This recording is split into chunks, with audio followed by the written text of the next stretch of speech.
Vivimos tiempos en que conviven alimentos ultraprocesados y sus promesas de placer con hambre y ollas populares que le brindan un plato de comida caliente a personas que de otra forma no lo tendrían.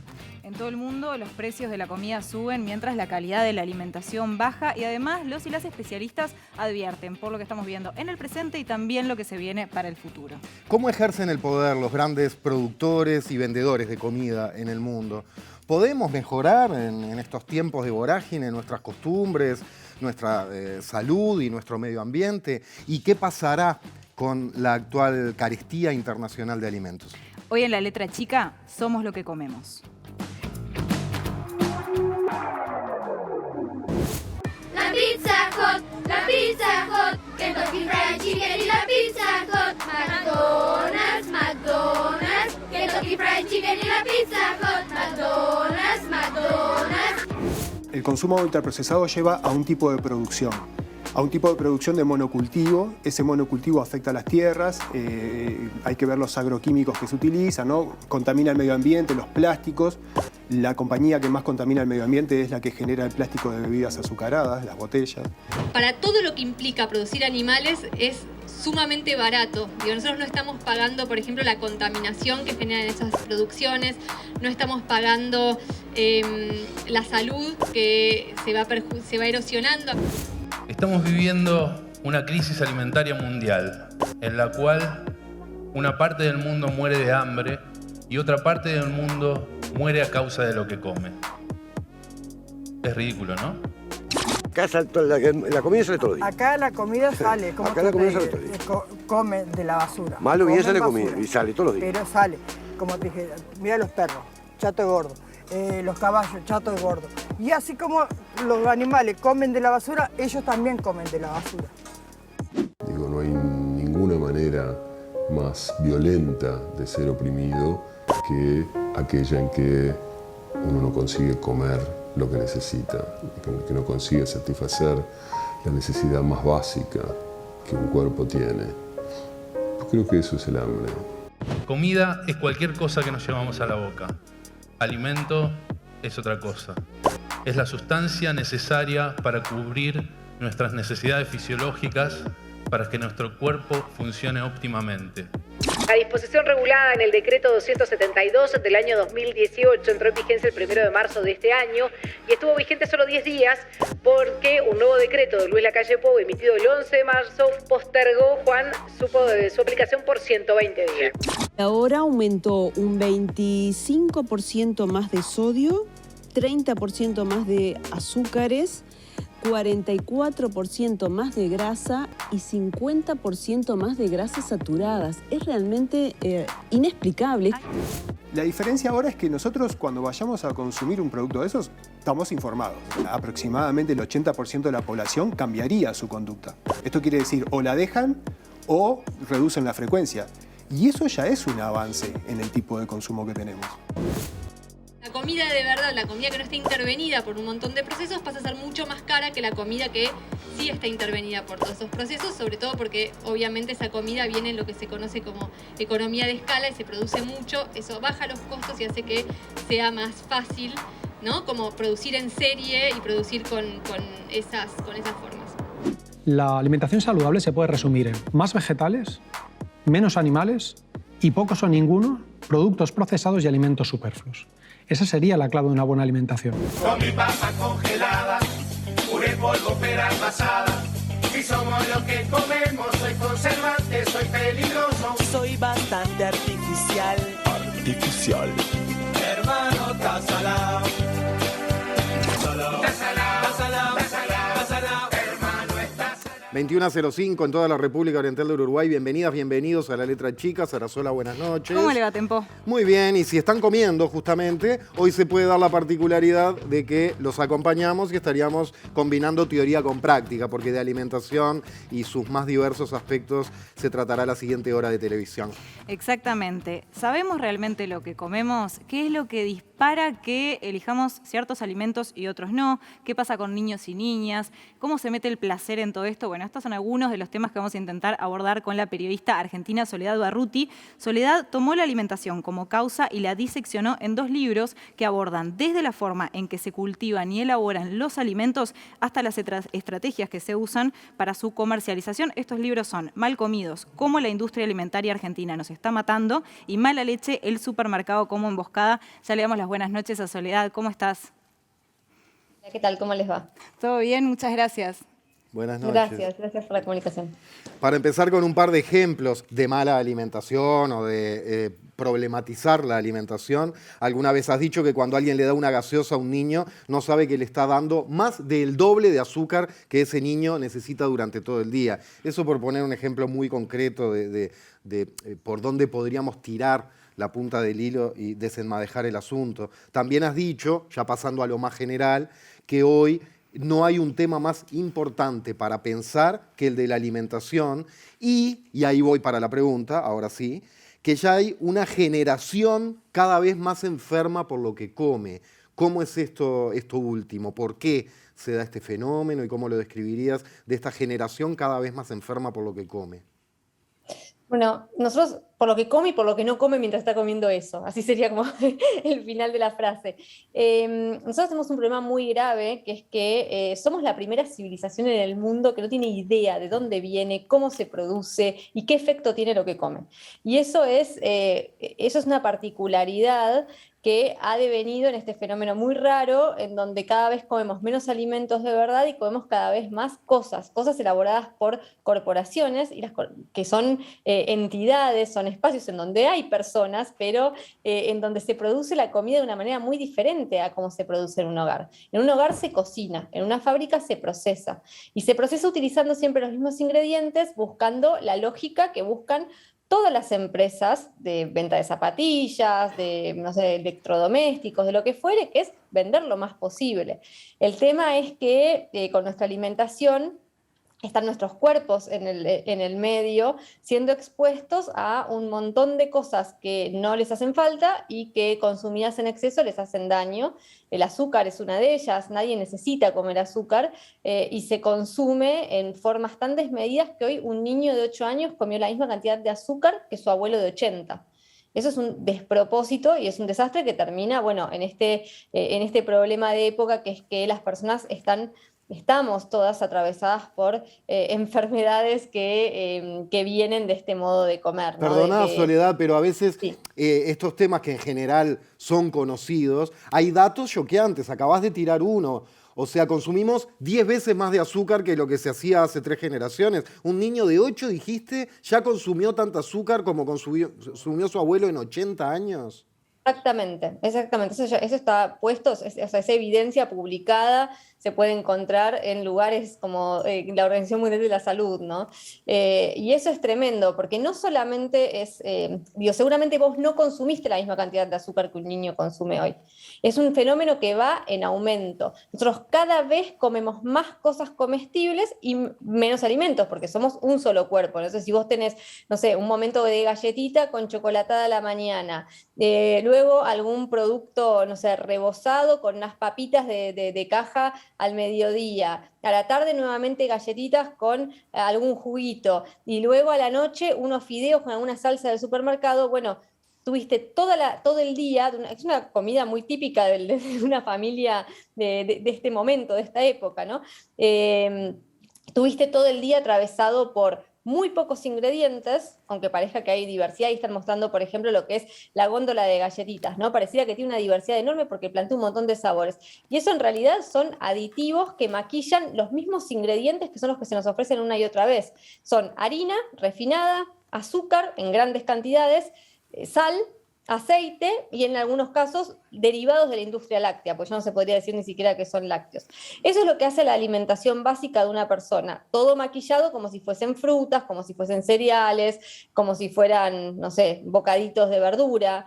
y la verdad que eso es un problema enorme. Soledad, tú advertís sobre el tema del consumo de los alimentos ultraprocesados, ¿no? Que justamente estabas mencionando ahora, pero para comprender bien, ¿qué es un alimento ultraprocesado? Cuando muchas veces quizás se nos vende una cosa más marketinera como que esto es súper bueno y después en realidad hay justamente todo esto que vos decís atrás.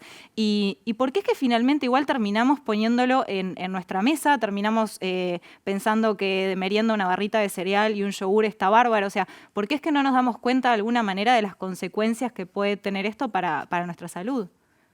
Bueno, primero, un ultraprocesado es un producto hecho con ingredientes muy sencillos, como te decía, harina, azúcar, aceite, pero maquillado con aditivos que uno no tiene en el hogar, con contaminantes que uno en el hogar no posee, colorantes, saborizantes, texturizantes, un montón de cosas que hacen que vos abras un pote de yogur, por ejemplo, rosado y con olor a frutilla y creas que estás dando o llevando a tu casa una fruta y en realidad estás llevando un producto que es azucarado y que reemplazó la fruta por un color rosado y un olor a fruta que es muy efectivo para engañar a nuestro cerebro. No así al resto de nuestro organismo. O sea, el cerebro queda impactado, siente que comió eso. De hecho, hay estudios que son muy interesantes y muy tremendos que muestran que, por ejemplo, niños y niñas tienen preferencia por productos que tengan impreso una fruta. O sea, si vos pones un yogur y le pones una frutilla, los niños van a ir y van a elegir ese por sobre otros. Lo mismo con las galletitas. Y eso en realidad hoy está reemplazado porque las frutas no corresponden ni a un 1% de ese producto si es que tiene algo. Lo mismo pasa con los jugos y demás.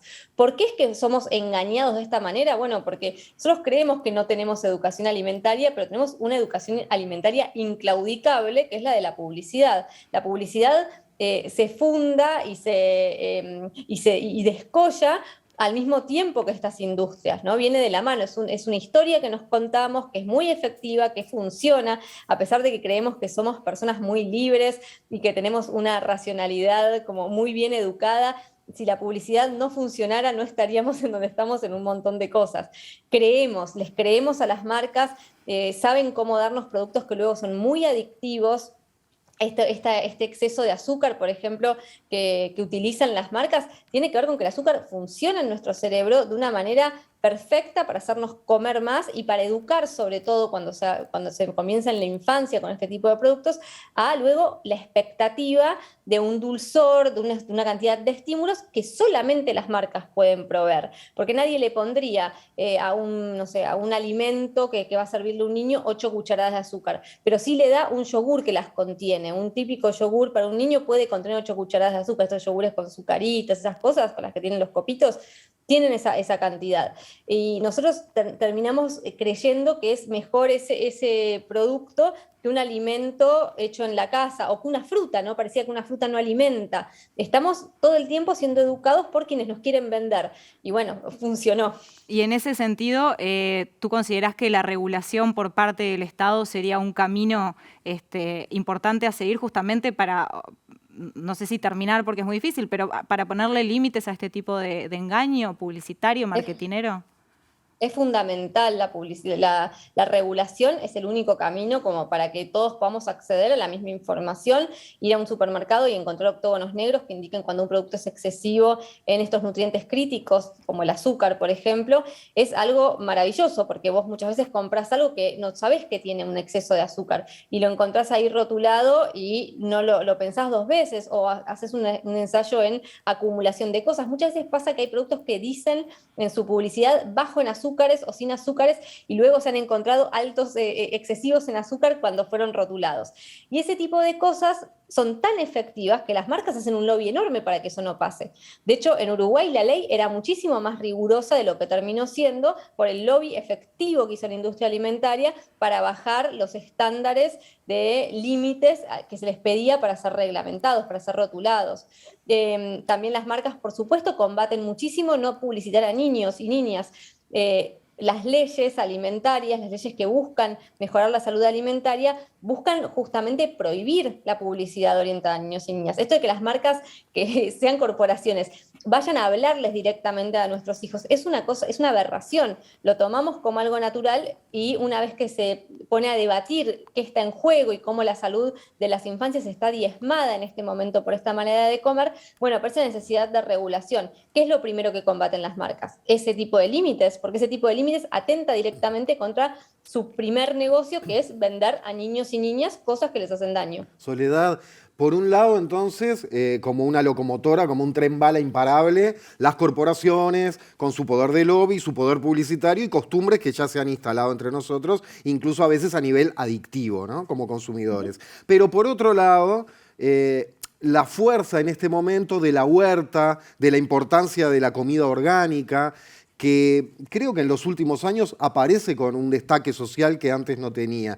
Como que va el tren bala por un lado y después una gente a pie que con constancia va. ¿Qué futuro le ves a esto y a esta nueva conciencia de la buena alimentación? Mira, hay una psiquiatra brasilera que se llama Sueli Rolnik que dice, hay un saber del cuerpo, ¿no? El cuerpo sabe. O sea, podemos revestirlo de un montón de cosas, pueden colonizarnos con una cantidad de mensajes tremendos, pero hay un lugar en donde, por ejemplo, quien hace la transición de empezar a entender qué es lo que está comiendo con un simple ejercicio que yo le recomiendo a todo el mundo, que es ir y dar vuelta a los paquetes de alimentos y ver en la lista de ingredientes qué se está llevando cuando cree que de repente se está llevando unas galletitas o un paquete de snacks o lo que sea, ¿no? Ese simple ejercicio hace que nos detengamos a pensar. Y luego también está el ejercicio de poder comer comida de verdad, darse la oportunidad de hacerlo, darse la oportunidad de limpiarse el paladar, de abandonar ese exceso de dulzor. Hay un movimiento muy grande que busca reconectar con la comida, porque la comida sigue siendo lo que siempre fue, que es nuestra comunicación con la naturaleza, todas las veces por día que lo estamos comiendo. O sea, somos naturaleza y tenemos que comer cosas que vengan de la tierra, y eso nuestros cuerpos lo saben, por eso nos sentimos bien cuando comemos eso. Yo conozco a muchísimas personas que tienen un montón de límites para pensar en dejar de los ultraprocesados y pasar a comer mejor, ¿no? Piensan que van a gastar más dinero, que van a tener que invertir un montón de tiempo, que no van a poder, que no les va a gustar la comida. Ahora, una vez que se animan a hacerlo y a pensar un menú que no se riñe con su bolsillo, a pensar procesos culinarios o aprender nuevamente procesos culinarios que no nos pongan en la cocina 4 horas, que nos dé placer comer lo que estamos comiendo y que eso que estamos comiendo nos devuelva salud y no hipoteque nuestra salud a cada bocado. No conozco a nadie que no haya pasado por eso, que no esté feliz de hacerlo y lejísimos de cualquier arrepentimiento, pensando en dar un paso atrás. Entonces me parece que tenemos como muchas veces que volver a animarnos, empezar a animarnos a volver a una comida que está ahí nomás y que está en Uruguay. Yo conozco una cantidad de productores y productoras que trabajan con un amor enorme pensando en producir alimentos, no pensando en producir mercancías a las que los cuerpos se tienen que adaptar porque es lo que exige el mercado, porque saben producir los productos que venden mejor, sino producir alimentos de verdad, sanos, limpios y justos. Soledad, tomando esto que tú decías y ya para ir cerrando, y también tiene que ver con la pregunta que te hacía Tempo, pensando en esta frase, en esta consigna feminista de que lo personal es político, ¿lo que comemos también es político entonces también? Por supuesto, comer es un acto político y es un acto agrario. Nosotros cada vez que comemos estamos estableciendo un vínculo también con una tierra que fue tratada de una manera o fue tratada de otra, con productores que fueron tratados de una manera o de otra. En uno de los fragmentos del video que ponían al principio decían esto, ¿no? Que esta producción de comestibles ultraprocesados refiere enseguida a paisajes donde la naturaleza fue intoxicada y también pueblos enteros sumidos en toneladas de agrotóxicos para sostener monocultivos que luego devienen en alimentos que nos hacen pésimo.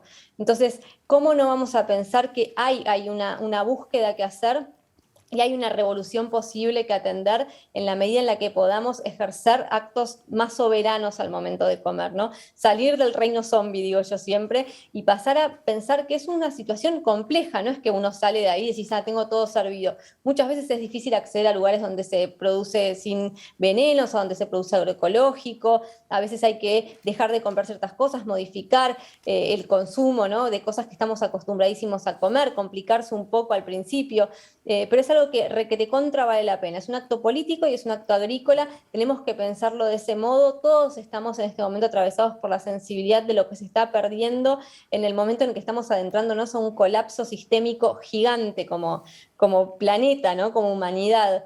Y tenemos que darnos la oportunidad, y la comida es un gran pasaporte para pensar en un mundo más copado. Soledad Barruti, tan rica la charla que quedé enloquecido por comerme una ensalada, lo haré cuando llegue a mi casa.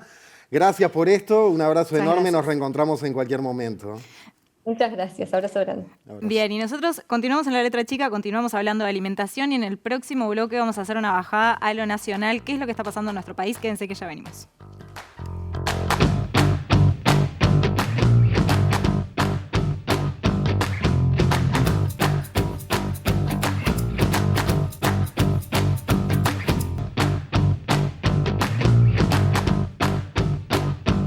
Queremos pensar al menos que hacemos periodismo sano, nutritivo, no ultraprocesado. Claro no sí. sé, Sarasola, ¿qué opina usted? Completamente de acuerdo. Bien, Teco. y mucho de esa rica mercadería circula por Twitter, todo esto para llegar al pajarito, a la red del pajarito.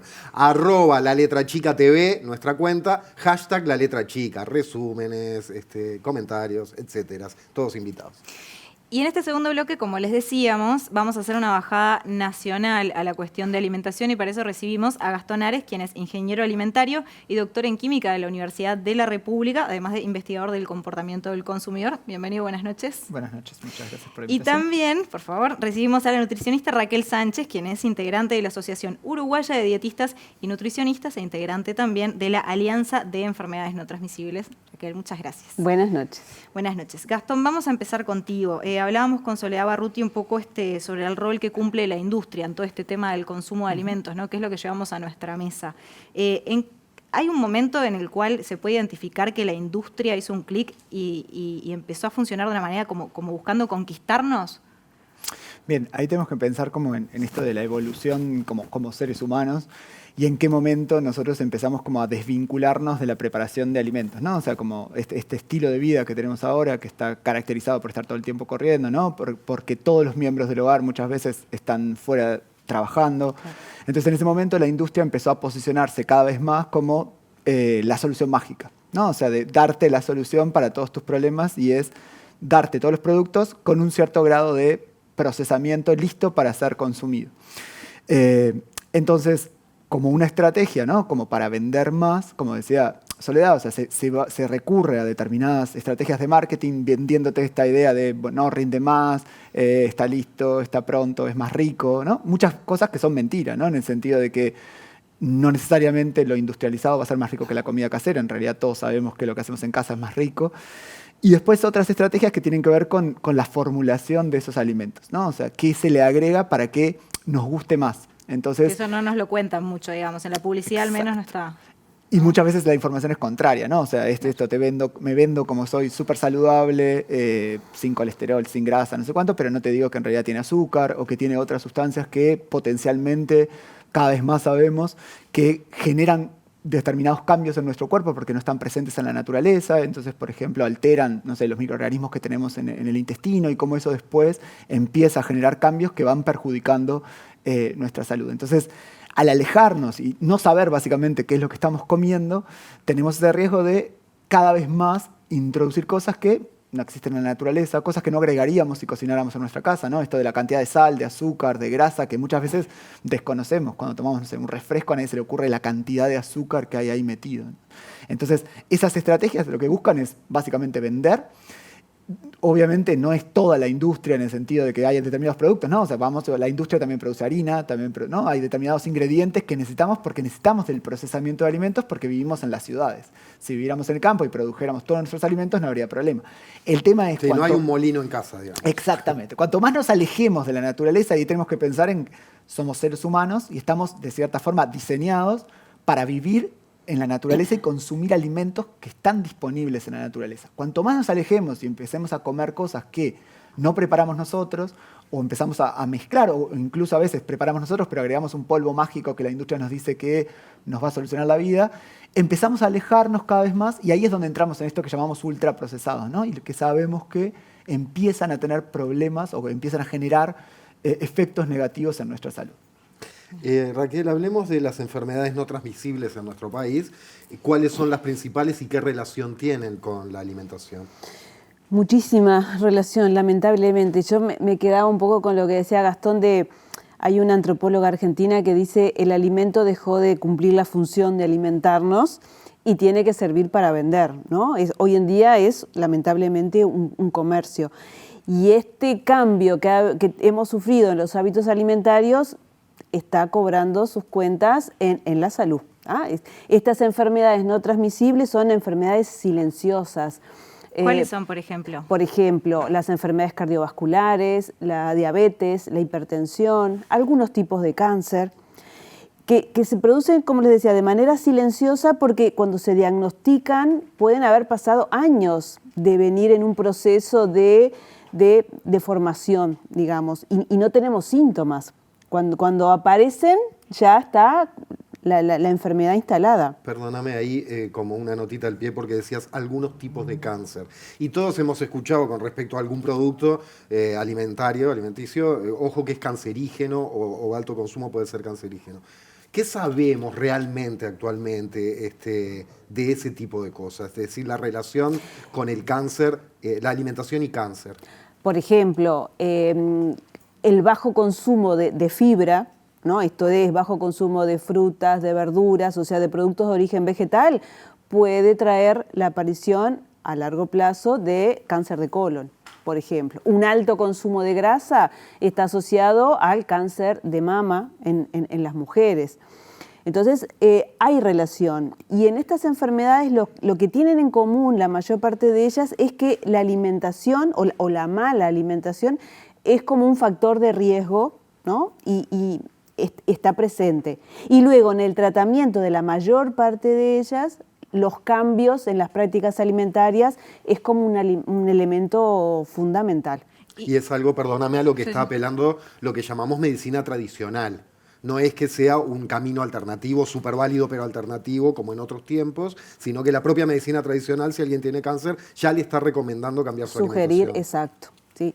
Y en esto de que cambiamos hábitos alimentarios, también cambiamos el estilo de vida. Cada vez nos movemos menos, hacemos menos actividad física, sedentarismo. Entonces, las dos cosas hacen que se combinen en, por ejemplo, el sobrepeso y la obesidad es uno de los factores de riesgo más importantes para padecer alguna de estas enfermedades no transmisibles. ¿Y en Uruguay cómo estamos con eso?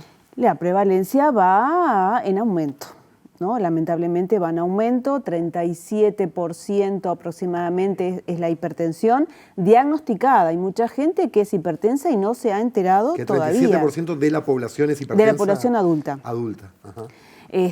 La diabetes, cerca de un 8%, ¿no? Hablamos de diabetes que ya están diagnosticadas. Hay mucha gente que tiene niveles alterados de azúcar en sangre que no lo sabe, sigue viviendo.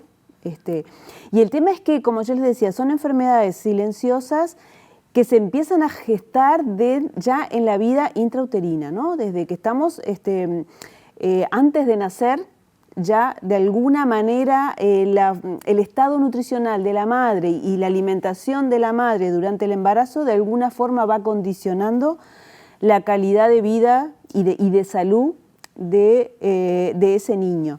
Más cuando, por eso que insistimos tanto en la importancia de la pecho directo, los primeros 6 meses de vida, y mucho cuidado con la alimentación complementaria, o sea, que se realice con asesoramiento. Lo que vemos muchas veces es que al niño se le da agua, como tolera agua, con 5 meses está tomando un jugo, ¿no? De estos los de las cajitas, por ejemplo. Pruebo pan, le gustó, lo comió, le doy una galletita al agua, a la semana, a los 15 días, le doy una Oreo. Entonces ya estoy haciendo un agregado de grasas, de sodio y de sal a la alimentación de ese niño que ya va a largo plazo sin duda va a tener A consecuencias. predisponerlo, digamos. Cada vez vemos más. Fíjense en ustedes que en el año 2013, 64% de la población adulta ya tenía algún grado de sobrepeso. Año 2019, 40% de niños mayores de 5 años ya tenían algún grado de sobrepeso. ¿Eso en Uruguay? Y obesidad, aquí, exactamente. Y en la consulta cada vez vemos más niños con valores de presión arterial elevados, alteración de las grasas en sangre, aparición de diabetes, que son enfermedades que antes tenían nuestros padres, nuestros abuelos. Claro. Entonces el tema es mirar calidad de vida de futuras generaciones. Y tomando eso de saber realmente lo que comemos, ¿no? Y para niños, niñas, y que justamente no pueden muchas veces elegir el alimento, sino que se les provee.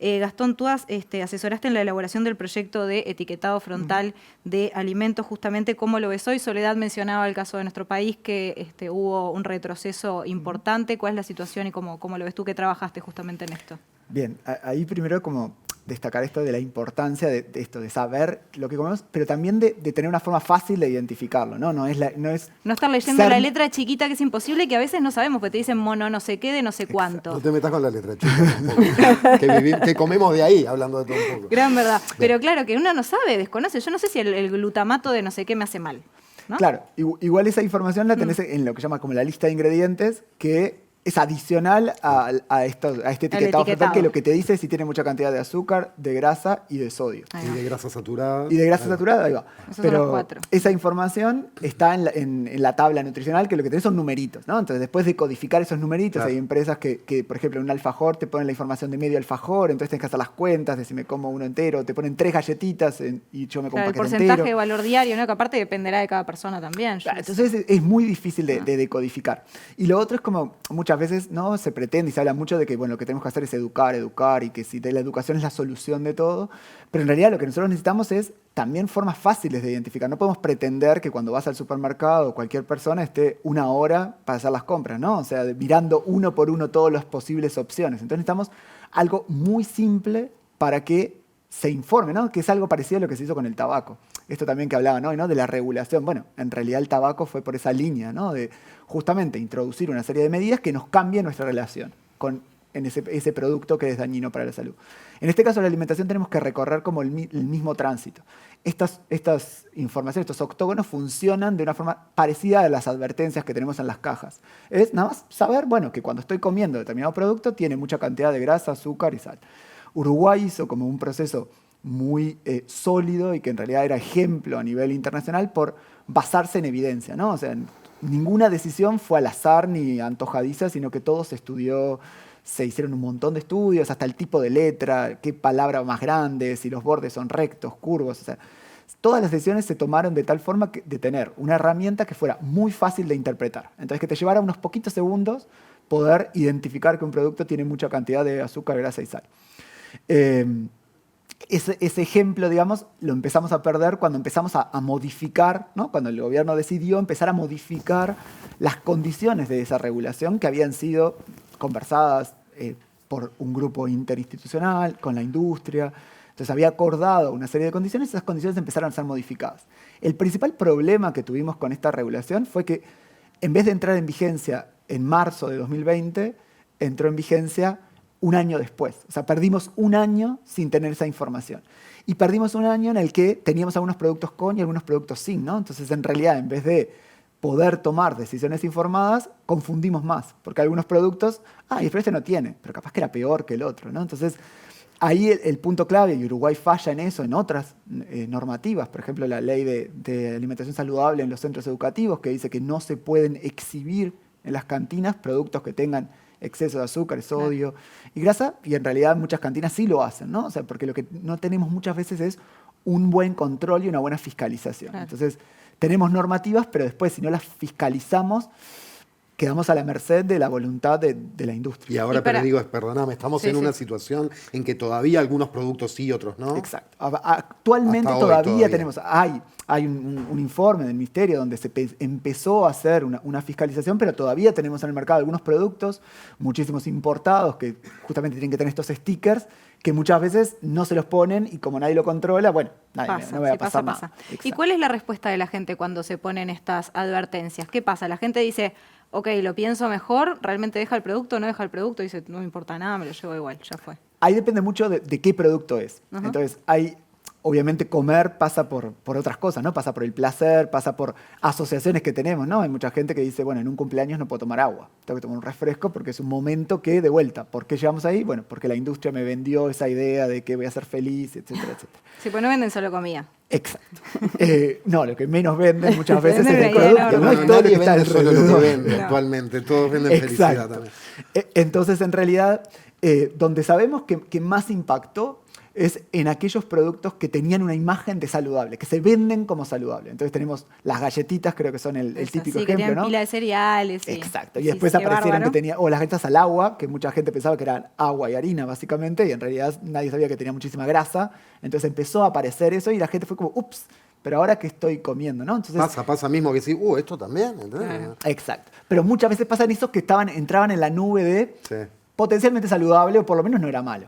En esos que sabemos que es tipo el chocolate, los refrescos, que todos tenemos como esta idea, efectivamente, ahí el efecto es un poquito menor de acuerdo a lo que cuenta la gente y su relación.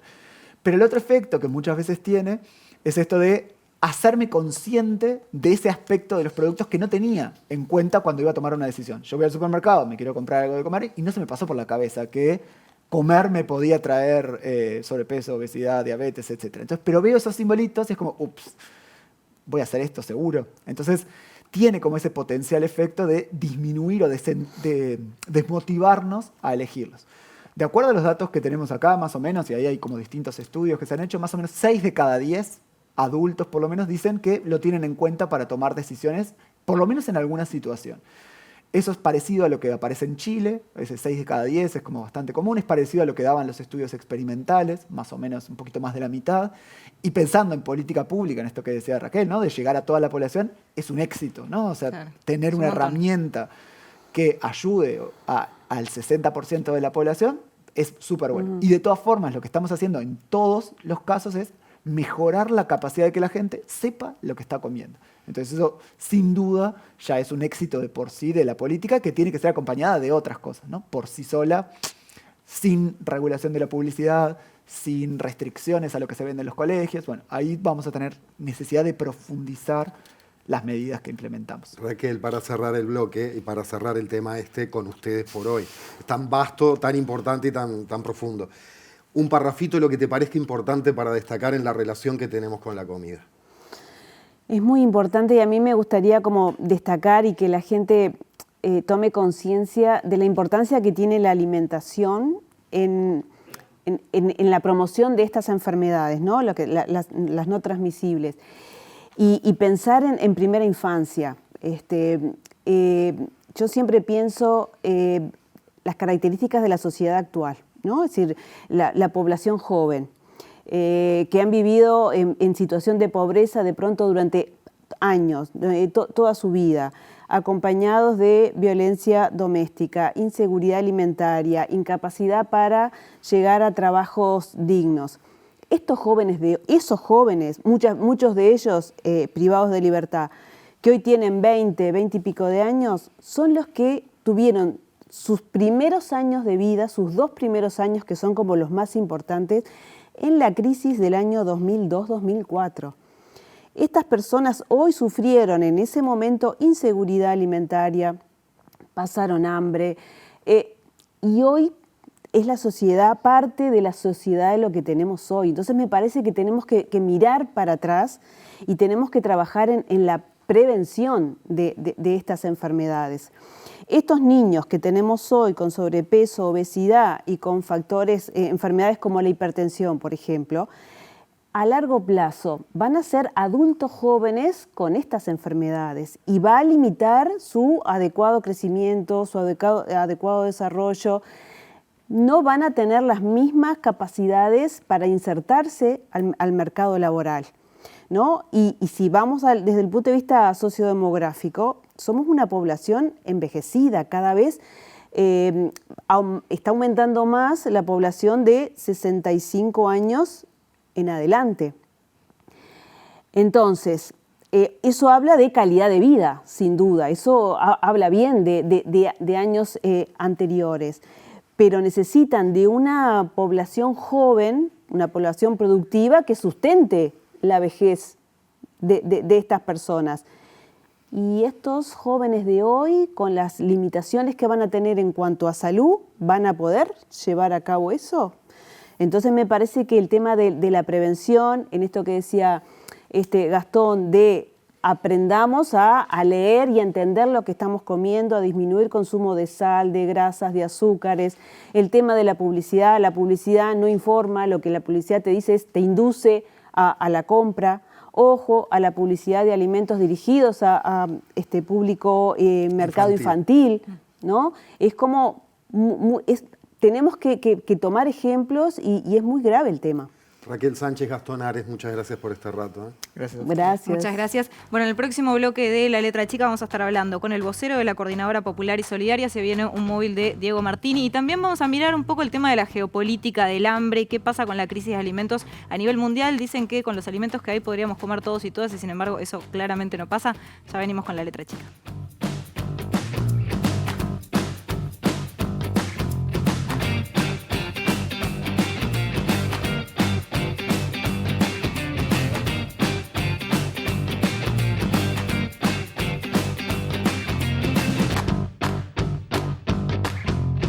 Voy a decir coloquial y a la vieja usanza, 10 menos cuarto pasadas en la República Oriental del Uruguay. Esto es La Letra Chica. Esto es La Letra Chica y como les anunciábamos nos vamos a ir hasta Villa Española. Allí está Diego Martini Lemos. Bueno, en este móvil vamos a hablar con Pedro Rodríguez, quien es vocero de la Coordinadora Popular y Solidaria. Diego, buenas noches, ¿cómo estás? Maite Tempo, ¿cómo estaban? Buenas noches. Así es, pleno Villa Española, camino Corrales, esquina Suñer y Cap de Vila, pleno Villa Española. Atrás nuestro está el centro social, el galpón de Corrales, que funciona básicamente como un centro logístico, digamos, de unas 39 ollas que nuclea la zona de Villa Española, de ollas y merenderos. Acá se juntan toda la alimentación y todos los productos y todas las donaciones que llegan para ser repartidos en ese total de ollas que siguen funcionando, que no cesan y que seguimos con TV Ciudad recorriéndolas. Así que los invito a pasar, nos va a recibir Pedro Rodríguez por acá y bueno, vamos viendo un poco cómo se viene desarrollando todo. Pedro, buenas noches, gracias por... ¿Qué tal? No, por favor, muchas gracias a ustedes por arrimarse hasta aquí. Bien. Pedro, hablábamos ahora en esta previa de, bueno, que acá es una especie de centro logístico, ¿no? Donde llegan todos los productos y se reparten a esas 39 ollas y merenderos. ¿Qué llega acá? ¿Qué falta? ¿Qué se reparte? Mira, acá llega, ahora que lo que estamos viendo acá atrás es leche, que es casi toda del plan ABC, de la Intendencia Municipal de Montevideo. Tenemos más leche allá, tenemos otros productos allá y tenemos acá verdura que vienen de parte del Mides a través de Uruguay Adelante. Nosotros acá lo que recibimos nosotros de Uruguay Adelante, o sea, ¿qué es el Mides a través de Uruguay Adelante? Es azúcar, cocoa, arroz, fideos, aceite, sal y verdura. Es esta verdura que tenemos acá, ¿no? Y después, de parte de la Intendencia, es un complemento a todo eso. Recibimos más leche. O sea, lo que falta te lo... Recibimos también del Mides, a través de Uruguay Adelante, gallinas, huevos y leche en polvo. Después lo que falta lo complementa el ABC, la Intendencia, con más leche, o sea, lentejas, que no recibimos de otro lado que no sea de la Intendencia. También recibimos cocoa de la Intendencia. Y algunos otros productos, en un momento determinado recibimos grasa, recibimos para leudante, para poder hacer pan y para los merenderos, y también recibimos esos elementos que están ahí, que son ollas, son instrumentos para cocinar, ¿verdad? Ollas, bandejas, esos también vienen por el plan ABC, coladores y espumaderas y cucharones, ¿no? Eso es lo que recibimos por parte de... Nosotros lo fundamental que tuvimos que hacer una erogación nosotros con unos fondos que tenemos que cada vez son más exiguos, es comprar, que compramos hace poquito, pulpa de tomate que tuvimos que comprar porque no teníamos, y que no recibimos por ningún lado, y bueno, esas cosas a nosotros nos llevan un costo bastante importante, y los montos los fondos que tenemos nosotros son exiguos, porque en un momento determinado hubo una cantidad importante de gente que aportó económicamente, pero eso se ha ido diluyendo a través del tiempo y hoy es muy poco lo que se recibe, ¿no? Realmente es muy poco y las necesidades son muchas. ¿Por qué? Parecería que en un momento se tendió a pensar que esto cesaba, que paraba y no pasó. Y no pasó porque el problema es estructural, es mucho más grosso de lo que parece. Hay que visitar a los barrios, hay que ver los barrios más pobres, hay que ver los barrios más vulnerables, los más jodidos, hay que venir a las ollas y hay que venir a ver las colas para saber la gente que está realmente necesitando un plato de comida. El tema de la inseguridad alimentaria es un hecho real, concreto, que está todos los días, que nosotros lo palpamos, no es algo que nosotros inventamos porque, como dicen en algún lugar, hay gente que se aprovecha de esto y eso hay que probarlo para poder definir esas cosas, hay que probarlo. Nosotros lo probamos todos los días con la gente que viene a las colas a buscar un plato de comida, a buscar su merienda, a los niños que vienen a las diferentes ollas. En este lugar, que es un centro social, todavía hay determinadas condiciones que en otros lugares no se dan porque son casas de familia. Y en esas casas de familia también se hace eso. Y también se da esa leche, se da ese pan y se brinda esa solidaridad hacia los niños, que el Estado en este caso está ausente, totalmente ausente, ¿no? El Estado ha decidido tercerizar toda la ayuda, solamente ayuda económica que la da a través de Uruguay Adelante y nada más. Después se lavó las manos y desarmó lo poco que había. Lo que había, que eran los zocates en los territorios, eso lo desarmó, no existen más, están borrados. Muchos comedores de Linda también han sido borrados, no existen más. Acaba de llamarme de Rivera un compañero que en Tranqueras había un comedor de Linda que funcionaba y que por un problema, no sé, interno, ¿qué fue que pasó? Lo denunciaron a la Intendencia Municipal de Montevideo y la Intendencia de Rivera, no tuvo mejor idea que cerrarlo. Lo cerró y dejó a la gente sin comida. Entonces ahora nos está llamando a nosotros para que nosotros le demos una mano para armar una olla. Los propios vecinos van a armar una olla para alimentarse ellos mismos. Pero esto es lo que está pasando hoy, ¿no? Ustedes son vecinos y vecinas que trabajan acá socialmente, que llevan adelante estas ollas. No son ningunos especialistas ni ningunos expertos, solamente son vecinos y vecinas que le dan de comer a los vecinos que no tienen para comer. Pero hoy lo hablábamos hace un rato. Todo tiene una lógica, ¿no? De cómo juntan los alimentos, qué tipo de alimentos, qué cosas son necesarias, qué cosas si faltan las van a buscar. Me hablabas hoy, por ejemplo, de la clave que son las lentejas. La lenteja es muy importante. Nosotros cocinamos con lenteja porque le da volumen y porque además desde el punto de vista nutricional es muy importante y porque además es satisfactorio para la gente, ¿no? O sea, cuando la gente termina de comer ese guiso, cuando tiene lenteja, realmente se siente satisfecha y eso es muy importante. Eso nosotros no lo estamos teniendo, salvo por el ABC de la Intendencia. Eso lo necesitamos en todas las ollas, ¿no? En todas. Estamos teniendo también un problema con la salsa de tomate que tampoco la recibimos de ningún lado, que también es muy importante. O sea, por ejemplo, Uruguay Adelante no nos quiere dar la salsa de tomate porque ellos dicen que no es necesaria. No es necesaria porque no es nutritivo. Desde el punto de vista nutricional no tiene ningún valor. Y nosotros decimos que nuestra gente cocina con esa salsa. Por lo tanto, la necesitamos. Es importante. Todos cocinan con esa salsa, no hay nadie, si no la salsa no se vendería. Si en nuestras casas nosotros no usáramos salsa, no se vendería. Nosotros tenemos en todas las ollas que la salsa se usa, es muy importante. Y la salsa no la estamos recibiendo absolutamente de ningún lado. Por lo tanto, esas cosas para nosotros son importantísimas. Y cada vez que aparece un sindicato, que los sindicatos han sido muy importantes en todo este periodo de tiempo, muy, muy importantes, han estado siempre presentes y han estado siempre tratando de colaborar con las ollas, porque obviamente ellos también sienten esta situación porque representan a los trabajadores que están sin trabajo o que tienen trabajo pero que no les alcanza para vivir, que es más o menos lo mismo. O sea, cuando hablamos de que ahora ha habido una mayor o un menor grado de gente sin trabajo, no estamos hablando de lo que significa eso, el impacto que significa eso. Ese impacto es muy menor, porque a la gente no le alcanza para vivir, porque esos salarios que se están pagando ahora son muy bajos. Muy bajo, y con la inflación galopante que hay, que basta con ir a cualquier supermercado para encontrarse con los precios, para saber de qué estamos hablando. Aparte de eso, por ejemplo, por poner otro ejemplo, se bajaron los salarios solidarios, se bajaron a la mitad. Los salarios solidarios siguen. Se hizo una publicidad bárbara con el tema de los salarios solidarios, pero resulta que nos encontramos con que se bajaron a la mitad. Y todas las tarjetas sociales se bajaron también, ¿eh? Perdón que te corte, pero hay un dato que me falta para cerrar, es de cuántas porciones estamos hablando que se manejan. Ahí está. Nosotros en la Coordinadora Popular y Solidaria, Ollas por Vida Digna, estamos hablando de aproximadamente 200 ollas y 189.000 porciones por semana. Ese es el último dato que nosotros tenemos registrado, que estamos actualizando los datos ahora, en este mismo instante, ¿no?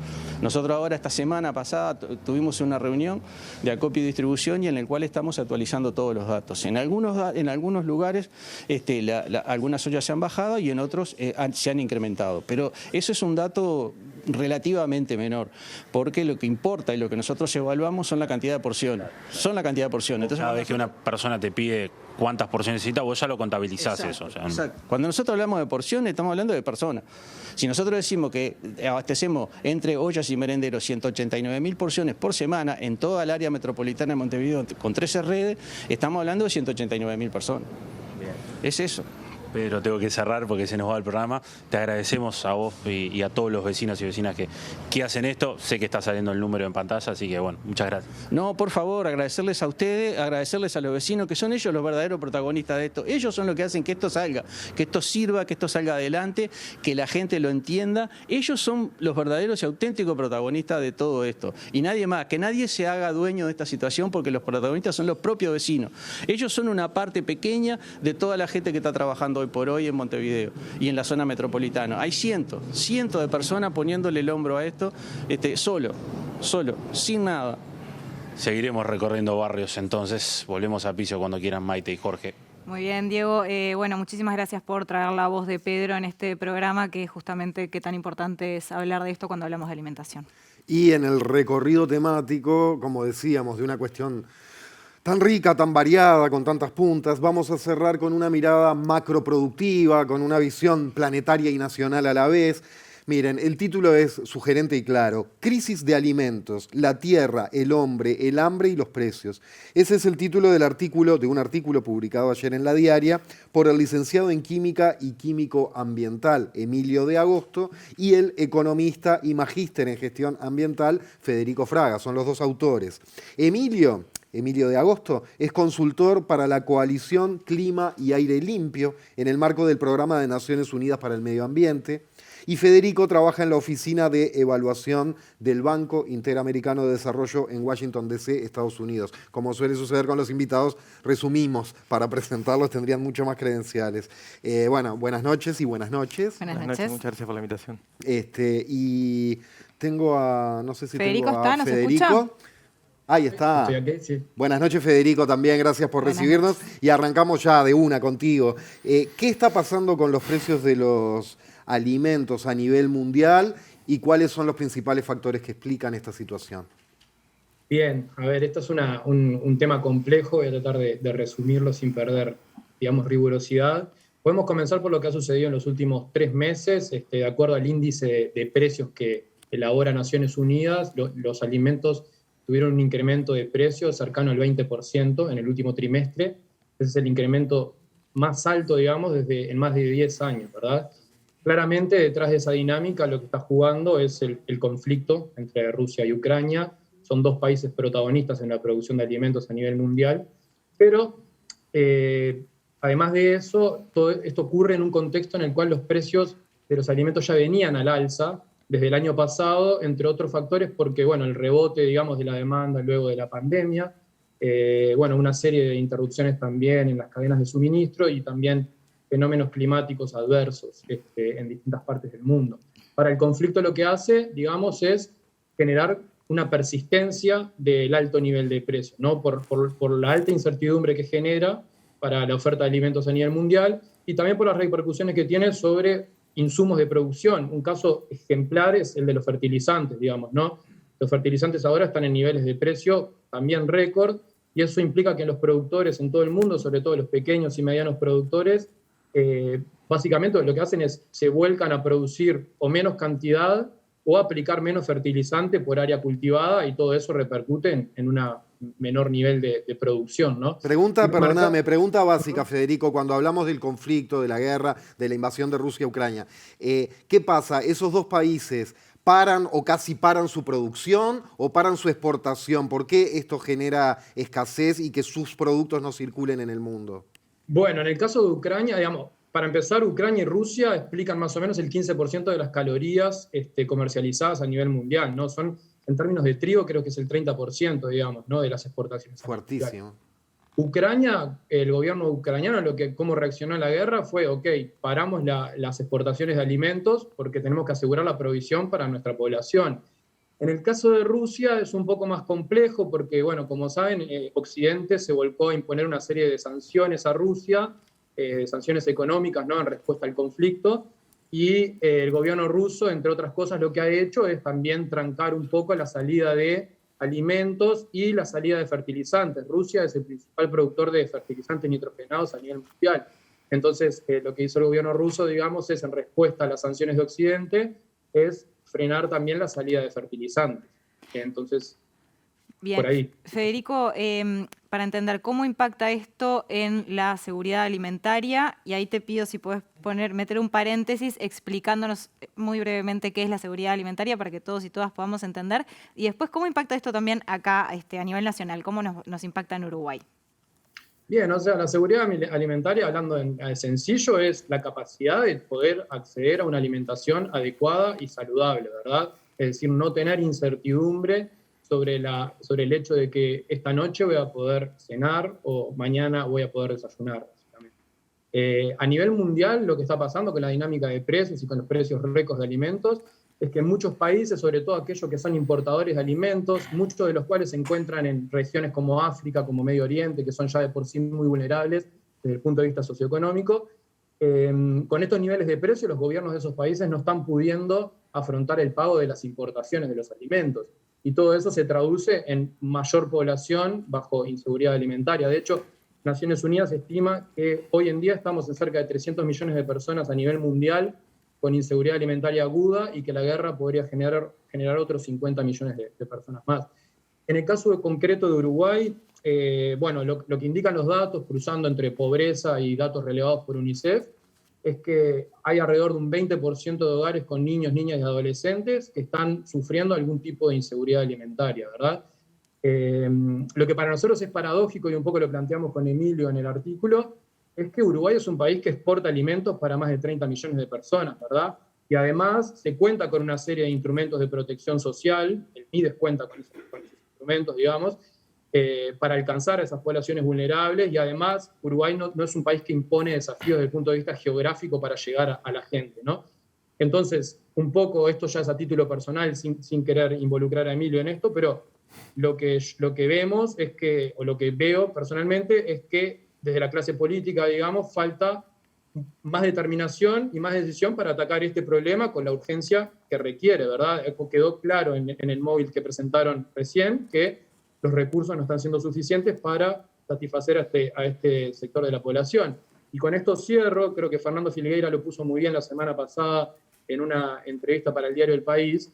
Además de que la alimentación es un derecho, es rentable, digamos, satisfacer las necesidades alimenticias de esta población desde el punto de vista económico, porque una persona que en la etapa de la primera infancia tuvo una alimentación inadecuada, seguramente va a transitar a través del sistema educativo con deficiencias y nunca va a alcanzar todo su potencial intelectual, y eso repercute en el largo plazo en un menor nivel de riqueza para el país en su conjunto, ¿no? Un menor nivel de crecimiento económico, y además, Fernando lo marcaba muy bien, esto también muy interesante, es que Uruguay está entrando en una etapa en la cual la cohorte de adultos mayores pasa a ser la predominante, y requerimos y necesitamos de una población productiva en todo su potencial.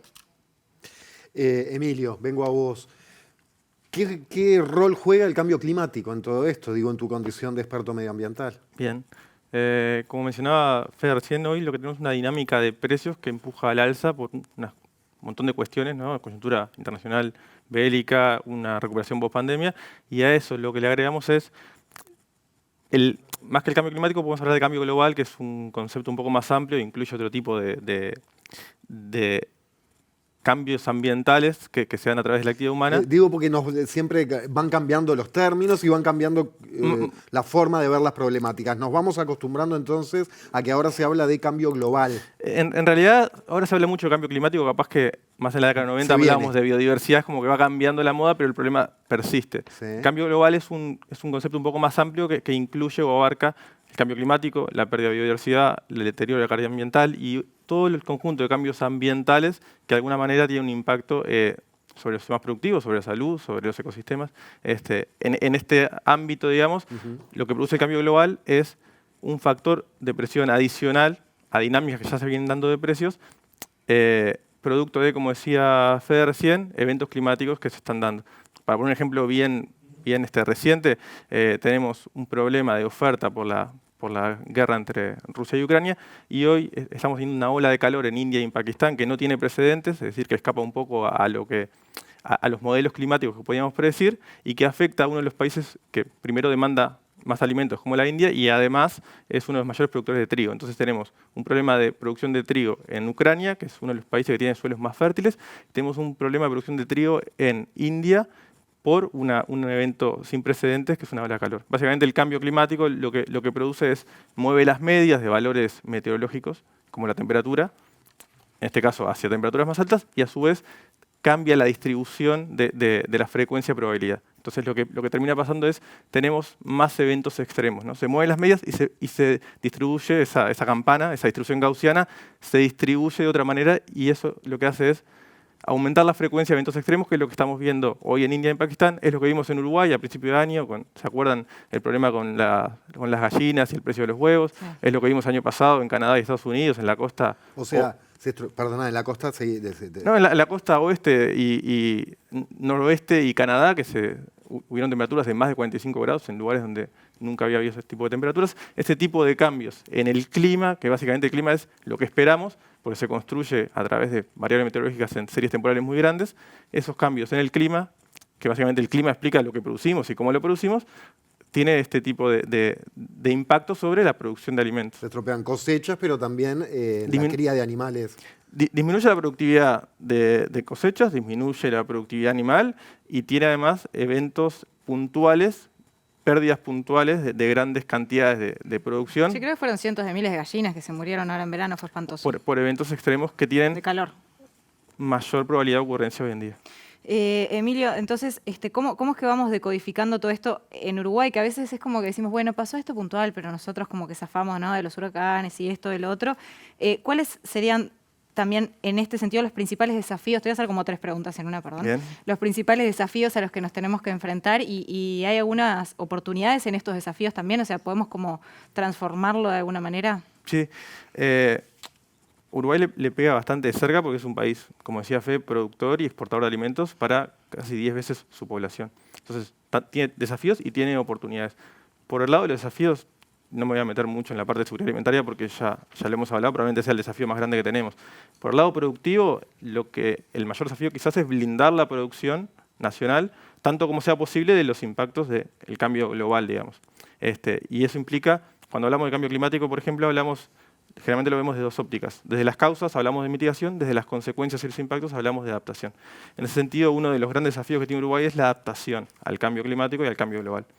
Uruguay viene trabajando en ese asunto. Hay un plan nacional sectorial de adaptación al cambio climático para el sector agropecuario, pero la adaptación al cambio climático, y acá voy a compartir la visión de Rafael Terra, que es docente de Facultad de Ingeniería, tiene que ser necesariamente una gestión continua. La gestión adaptativa es continua. Tenemos que ir corriendo el problema de atrás, pero muy cerquita de atrás. No podemos proyectar a muy largo plazo. Esa es la estrategia. Eso por el lado de la adaptación. Y hay un segundo desafío que es un desafío y una oportunidad al mismo tiempo, y capaz que recogiendo un poco lo que decía Fede recién del tema de fertilizantes, hoy convergen 2 fuerzas de cambio que son muy distintas. Por un lado tenemos un precio de fertilizantes muy por encima de la media de lo esperable, y por otro lado Uruguay está preparando una estrategia de largo plazo de la economía del hidrógeno verde.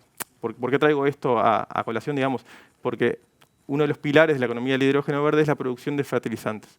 A través de la producción de hidrógeno se puede producir amoníaco y a partir de esos fertilizantes. ¿Cuál es el desafío? Me parece que es construir soberanía en el sector agropecuario desde ese punto de vista. De hecho, hay un estudio del MIEM, una publicación del MIEM y el BID, donde reconocen esta parte, Power to X, que se llama producción de fertilizantes en este caso, como uno de los pilares fundamentales del desarrollo de la economía del hidrógeno verde en Uruguay. O sea que podría, por ese lado, ser un catalizador de este camino que ya se viene dando. Y lo último, para cerrar, como oportunidades, digamos, lo que se está viendo es que los mercados globales, sobre todo los mercados de países desarrollados, que tienen la capacidad de exigir determinadas condiciones de los alimentos, se van volcando hacia productos que tienen un valor agregado ambiental, que tienen de alguna manera un mejor desempeño ambiental en la cadena de valor. El año pasado, a fin de año, se exportó la primera carne verificada como carbono neutral y eso fue bastante bien recibido, por ejemplo, en los mercados en Suiza, mercados que pagan un adicional por ese tipo de carne.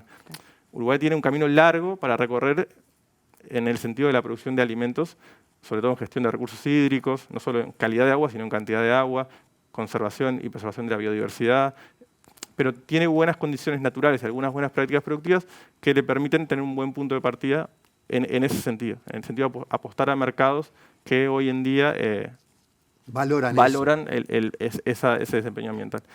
Para eso, el desafío fundamental es generar información que nos permita sustentar y que nos permita demostrar que estamos haciendo bien las cosas, ser y parecer, ¿no? Eso es fundamental. Y ahí es recursos para investigación, y ahí es recursos para desarrollo, y ahí es recursos para innovación, sin duda. Te hicimos correr, Emilio. No Emilio de pasa nada. Agosto, muchísimas gracias. Y Federico Fraga, desde Washington, muchas gracias también por estar en este bloque. En este bloque de La Letra Chica, perdón, estaba mirando para el otro lado. Gracias. Sí, bueno, a los lo dos. tenemos ahí, lo que pasa estaba mirando la pantalla. Es una está acá. tentación mirarlo para saludarlo mirándolo a los ojos. Gracias. Gracias a ambos. Arriba. Bueno, llegamos al final. Llegamos al final, ya se viene historia de la música popular uruguaya, la pantalla de TV Ciudad. Y mañana, teléfono para nosotros. Y mañana, teléfono, llamada perdida. Vamos a estar hablando de datos, tecnología y su influencia en nuestras vidas. Así que bueno, los esperamos mañana a las 21 horas en vivo por TV Ciudad. Gracias por acompañarnos.